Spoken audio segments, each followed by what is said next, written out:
Bakari, Phil, this is a budget that focused largely on Canada's response to the U.S. tariffs and the trade war with our southern neighbours.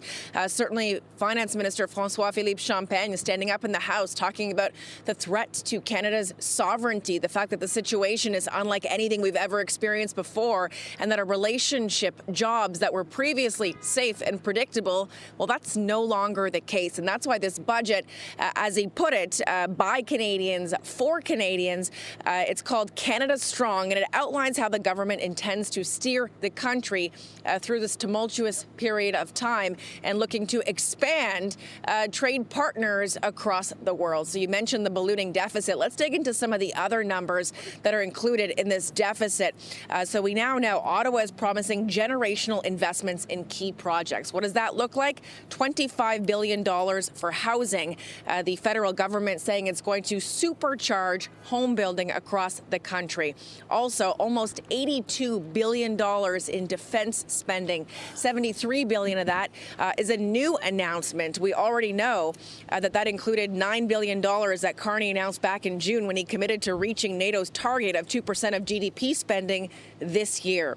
Also, we know $115 billion is now going to be poured in over the course of 5 years when it comes to major infrastructure projects.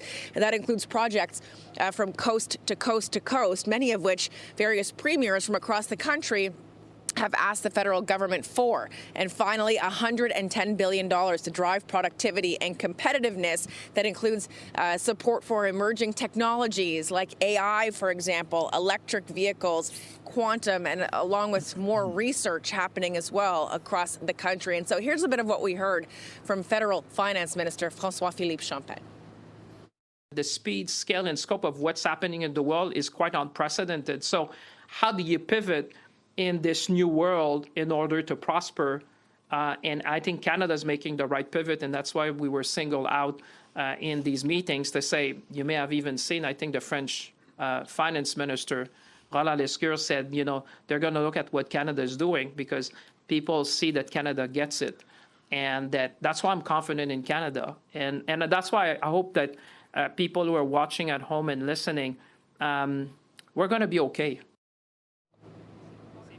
When it comes to impacting the pocketbooks of everyday Canadians, Bakari and Phil, that certainly was not the focus of this federal budget. There's actually very little towards addressing Canadians' cost of living concerns. The government, though, insists that some of these measures that they're announcing today in this budget will help boost average wages across the country, create revenue that's going to help support health care and lower taxes across various provinces. And so certainly an interesting step the federal government has taken, a lot more spending than they were previously doing. And again, this all circles back to the changing nature of the relationship between Canada and the United States.